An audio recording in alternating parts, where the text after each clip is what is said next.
The modern healthcare system won't help you heal. It's designed to keep you sick and dependent on drugs. If you want to get well, you got to get out of the system. You found Predictive Health Clinic. Join us as we get well and stay healthy.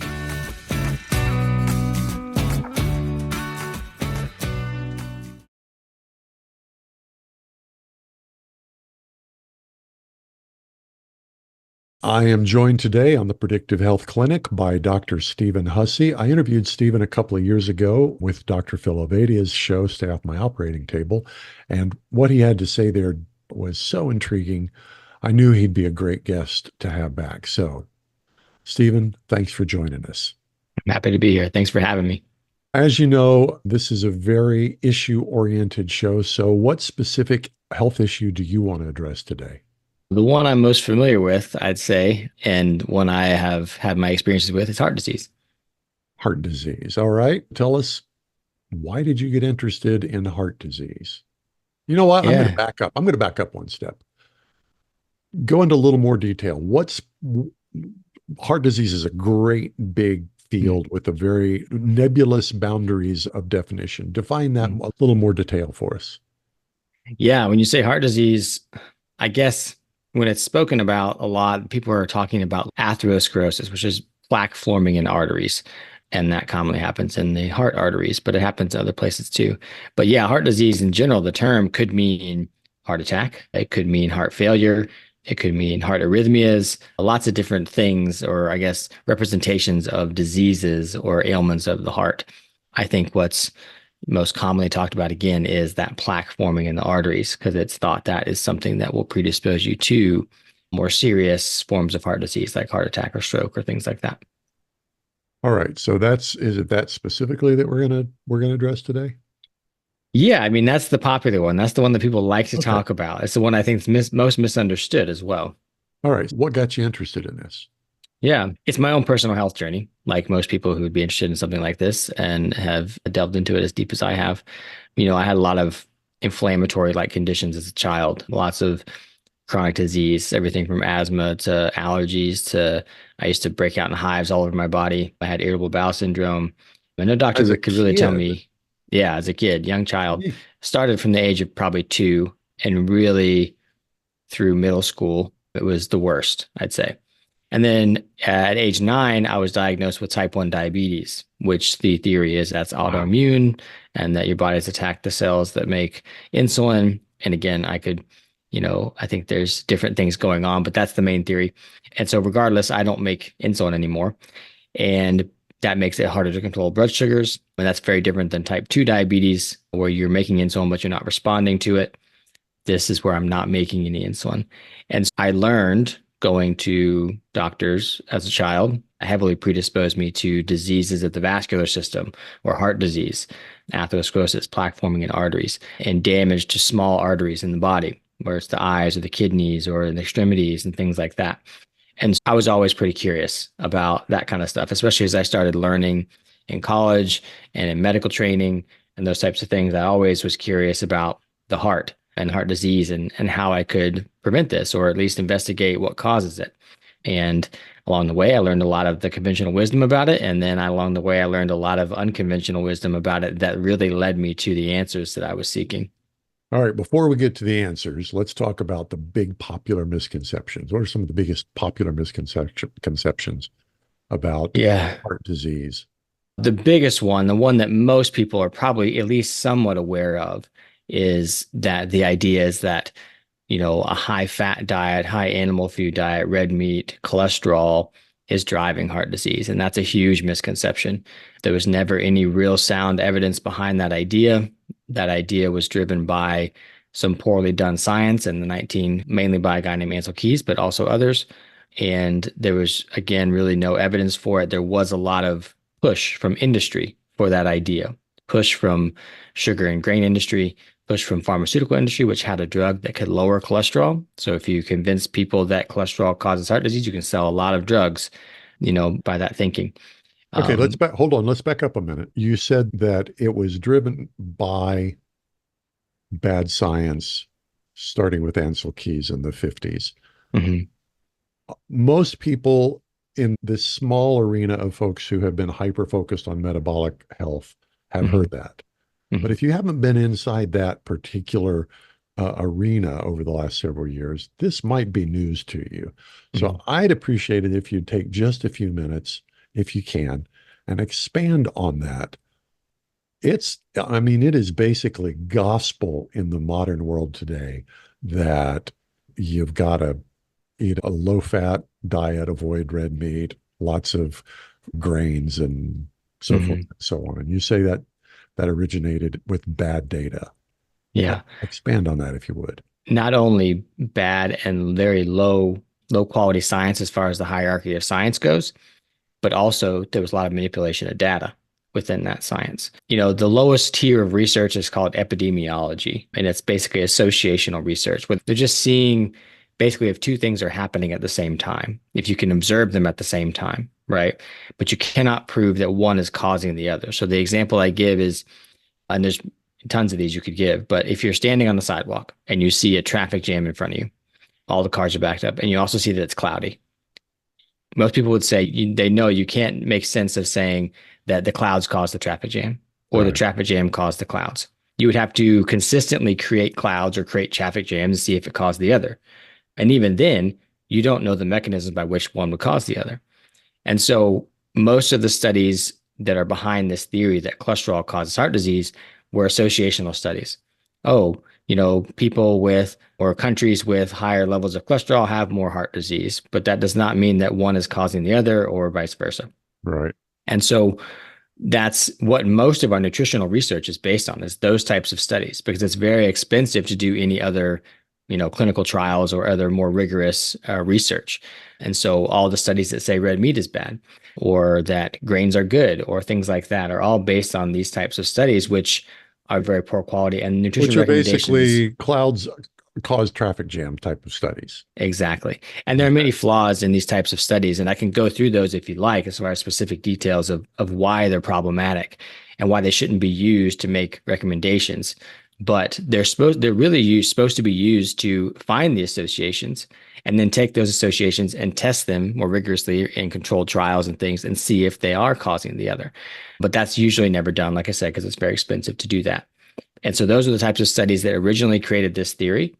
And like I said, there was a lot of money behind this from the food industry, from the grain, cereal, sugar industry, and from pharmaceutical industries. They wanted this idea that saturated fat was bad, cholesterol caused heart disease, because they stood a lot to gain from that, monetarily. And so by the time the studies were done, and this is probably one of the most heavily tested theories This from is like where the, this is where we're going. I'm going to ask, what's the truth? Yeah. yeah. If you look at, there was probably 5 or 6 very big, very expensive studies done where they actually replaced um, saturated fat in the diet with unsaturated fat in the form of either certain types of vegetable oils or just plant fats in general. And they all found that the more unsaturated fat that people ate, the more heart disease they had, the more heart attacks they had, the more all-cause mortality from anything they had. But by the time those studies came out, the theory had already taken off and there was a lot of money behind it. The industry had already taken it up. Medicine had already taken it up, and it just kind of took off. And it has taken us until probably the last 20 years for people to kind of catch up and see, okay, this is not working. And diet is by far not the only thing that creates health or creates disease, but it is a major player. And yeah, but there was also curious things done. One of the main studies, called the Minnesota Coronary Survey, was done, and there's a guy named Christopher Ramsden who dug up the data from that study that was done, I think, from 68 to 73, 1968 to 73. And they didn't get the results they wanted. They got the result that unsaturated fat, the more unsaturated fat you ate, the more heart disease people had. And so they didn't publish it. They didn't publish it until, I think, 1986. And so then Christopher Ramsden came back in 2005, I think it was, early 2000s, and he dug up the data and he found that not only did they not publish it, they waited to publish it, and they published it in a small journal that not many people read, which the authors of this study had the clout to publish in the biggest journals if they wanted to, and they didn't. And they also omitted data, he found, because he dug up the original data, and they omitted data that made it look even worse. And so there was a lot of, nefarious play there. And he found the lead author of the study, and he interviewed him, and he asked him, why'd you do all this? And he said, because we didn't get the results we wanted. Which and is kind of the exact opposite of science. That's exactly, not science. Science exactly. doesn't set out to prove, science sets out to disprove. Or just be curious in general and find whatever you find and report it. But there is a huge interference with industry and science these days. And that is just I mean, the editor of the New England Journal of Medicine for 20 years, Marcia Engel, came out and wrote a book about that, about how in her 20 years, she says slowly and reluctantly came to the realization that there was too much influence, too much industry influence in science. And it was basically the state of lots of medical science and especially nutrition science. What is happening is that it's being used as a marketing tool. And so companies, pharmaceutical companies or or food companies, they hire scientists to do studies, design them in a certain way, they get the result they want so they can use it for marketing. And that's unfortunate. And, whenever you read an article, it says the science says this, you can't necessarily trust it anymore. And there's good science out there. There's science that's there for just the discovery of something or find out what's there, like how the world works. There's good science out there, but unfortunately, lots of medical science, lots of nutrition science is not that way. All right. So normally the next question is, what is the most likely outcome if people do not take action? But I think we should refine this. What is the most likely outcome in any individual's life if they do not take action to respond to the truth that we've been lied to about nutrition for the last 60 years? Or health for that individual on an individual level. That's what we're facing. And that can manifest itself in many ways. It can manifest itself in just chronic inflammatory conditions like I suffered from as a child. It could manage itself as heart disease. It could just manifest itself as, oh, I have headaches every day, or oh, I am tired. I just feel general fatigue. That's for an individual. That's what it is. For a society, paying attention to these recommendations and a society heeding those recommendations, which there are studies that show that the majority of Americans are listening to guidelines and they're trying to eat that way, so to speak. And we see the results of that. We are the sickest country, and America is the sickest country in the world, despite spending trillions more dollars on healthcare than any other country. So clearly there's something wrong with our healthcare system and with the nutrition recommendations. And so at a societal level, what does that mean for us? So that creates issues with overwhelming healthcare, especially when it's not well equipped to handle those types of diseases. It's very good at emergency medicine, but it's not very good, doesn't really understand how to combat chronic disease. And the methods they use aren't that great. So that creates a lot of spending there. And it creates a lot of workplace and cost with, just being able to work. People miss work all the time from whatever it is, low back pain, fatigue, whatever. They're taking too many days off, and that messes with productivity. And there's lots of issues there as far as, happiness in the workplace and things like that. But, I've heard people say that it's an issue with national security as I can't remember the percentage, so I'm not going to say one, but some too large percentage of people who try to get to the military are unfit for duty. They're just not well enough to serve, or they have some sort of chronic disease like me, type 1 diabetic. Like I'm fit enough, I could probably serve, but being a type 1 diabetic, I cannot. So that kind of stuff. So lots of different societal issues that are being created because of that. So yeah. Okay, we fix these problems, society-wide problems, we fix them one person at a time. Contrary to some of the idealists, it's one person at a time. So, what specific action do you recommend that individuals take in order to avoid these negative outcomes? Yeah. I think that, there are so many things that people could do for their health, but if I'm talking about one specific thing that will lead to all the rest of those things, it's take an interest in your own health. Stop outsourcing it to other people. Because if you think that you can just live your life however you want to, or however society tells you is okay to, it says it's okay to eat these processed grains. It's okay to drink alcohol. It's okay to do all these things, especially excessively. It's okay to look at blue light past sunset. It's okay to all these things that are contributing to poor metabolic health. And then you get sick one day. You wake up one day and you're like, what's happening? I feel bad. I can't function or whatever. And then you go and you rely on Western medicine.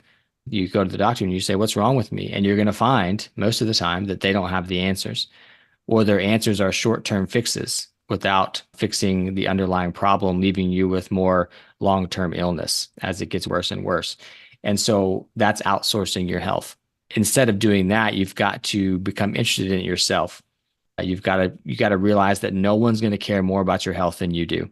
And so when you do that, when you start to have that mindset and you start to investigate, what do I do to live healthier, you're going to find, just like I did, and many people who are pushed into this space, that the answers, that the conventional wisdom that we're getting from the powers that be, the authorities, are not correct, and that we feel way better, we get way healthier, and we function way better when we do almost the opposite most times of what they're saying, whether that's dietary, whether that's exercise wise, whether that's light, or whether that, no matter what it is, like most of the time we're getting the wrong information. And so how can we expect to be healthier if we have the wrong information?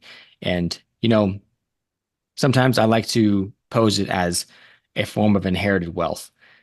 People with inherited wealth, oftentimes, not all the time, but oftentimes don't respect that wealth because they never had to do the work to gain that wealth. Yeah. And so they don't respect it. They're not humble before it, and they tend to abuse it. And it can be the same thing with information or with science. If we, the ultimate form of inherited wealth is a patient sitting in a doctor's office just blindly listening to the doctor's advice. Because not only is that patient completely ignorant of the rigors it took to gain that information, that the doctor took, even if it was wrong information, but the doctor's ignorant to the rigors it took to gain the information over years by scientists, before him or her. And even then, we're standing on the shoulders of giants, and no one's really respecting the process, or that the process has been interfered with. And so that poor consumer is sitting there and inheriting this wealth of information, this knowledge that could be completely wrong.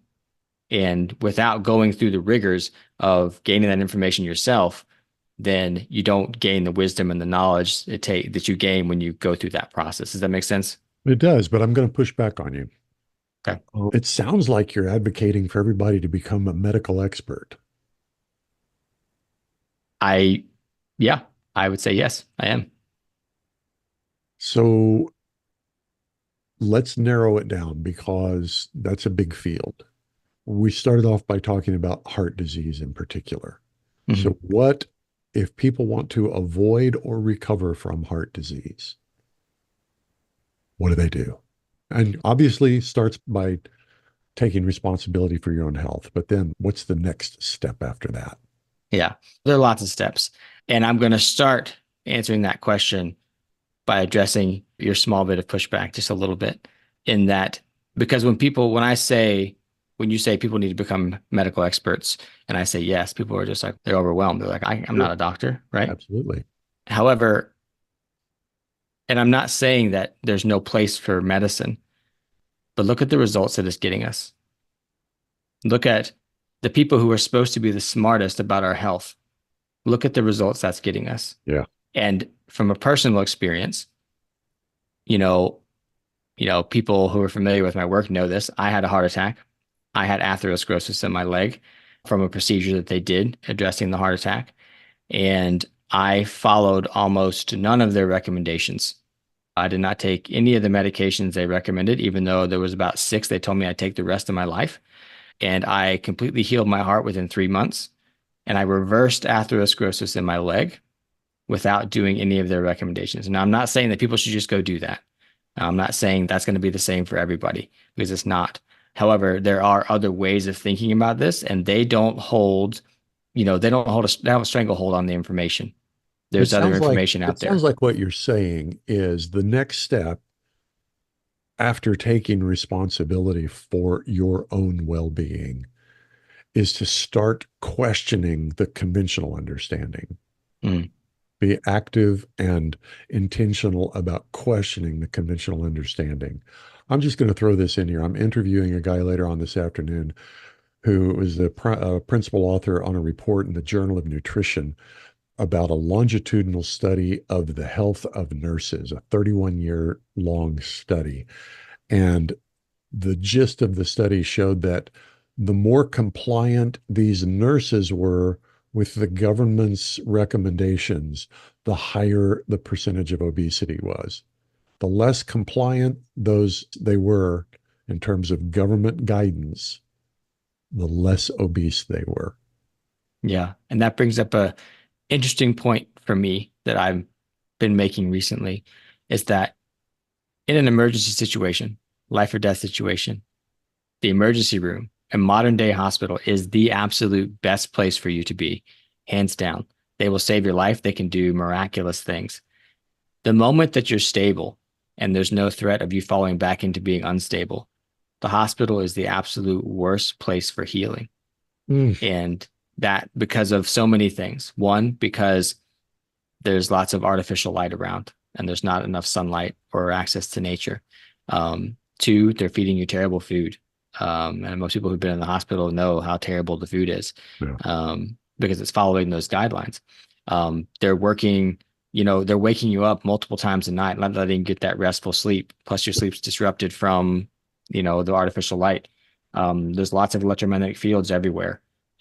There's not friends and family around oftentimes, or as many as we would have. So there's lots of reasons for that. And I hope that people, when they're hearing me say that kind of stuff, I'm answering your question of what do we do next, right? Because you see like the opposite of what creates that unhealing environment, which these nurses are suffering from, plays right into, okay, then what's that healing environment? It's the one where we're eating, lower carb, animal-based diets, because that's what made us human. And that's kind of the opposite of what we're being told. And, the nurses who did the opposite seem to be healthier. We get natural light. We get sunlight. That's the original light for humans. And artificial light, if you just go into the research and type in artificial light and any disease, it contributes. And not just from a standpoint of light, that artificial light hitting your skin, but also how it disrupts your circadian rhythm, which is you're matching up with the day-night cycle of the sun. There's that. There's inactivity, and how cardiovascular exercise or endurance exercise is touted as being like the best for the heart. In reality, gaining muscle mass is probably the best for the heart. Not to say that no aerobic training is what we should do, because we should do some, but maintaining muscle mass is a much better idea as far as longevity and things like that. So you're getting the idea. That point right there illustrates that medicine has no idea how to create health if a hospital environment is the opposite of what creates healing and helps people recover. And that study you're going to talk about later with that guest is kind of showing that, because these nurses spend a lot of time in that environment. All right. Question 7. What's the most common compliment you get in your practice? Probably that I'm full of useful information. Like people say things, they're not even expecting information, but I can say something about it and I can give them a little tidbit or something. And they're like, oh, really? And they'll always, oh, you're just full of little things. And I'm like, yeah. What's the most common complaint you get? Probably that I mumble. I'll often say things and they'll be like, what? And again, sorry, I mumble. I got it from my grandfather. Oh my. In my day-to-day life, I work with voiceover artists. And that's one of the things I have to look for is, hey, you have to pronounce these words. Don't mumble. But I don't have to worry about that with my guests, because that ain't your work. All right. This is my favorite question. Question 9. If you could deliver just one message about health and you were limited to no more than 8 words, what would that message be? Let me see how to phrase it in 8 words. I mean, we kind of already discussed it, but, take ownership of your own health. Those are really powerful words. Or don't outsource this to anybody else, something like that. Yeah, don't outsource your own health. Very good. Dr. Stephen Hussey has been my guest here on the Predictive Health Clinic. Thank you for taking a little bit of time with us. Folks who want to follow up with you, You will have provided some contact information that'll be in the show notes, but why don't you give that real quick just in case? Yeah, my website is resourceyourhealth.com. I do my health consulting there. My blog is on there. And then I'm on social media just at Dr. Stephen Hussey, Dr. Stephen Hussey. And that's Stephen with a PH, not a V, for our listeners who are not looking at this. All right. We appreciate the time. We will talk to you guys next time.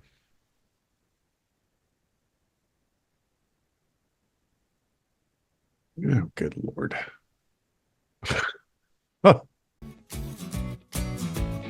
Are you a healthcare practitioner eager to escape the grind of corporate medicine? Are you ready to make a massive difference in your world? Listen up. We are the Wizard of Ads. For 40 years, we've created dominant brands in a variety of industries. Now, we're bringing our magic to healthcare. We're seeking one extraordinary healthcare practitioner to help us build the first national brand in direct primary care. If you think you could be that person, let's talk. Email us at health@wizardofads.com. Tell us why you think you're the one. That's health@wizardofads.com.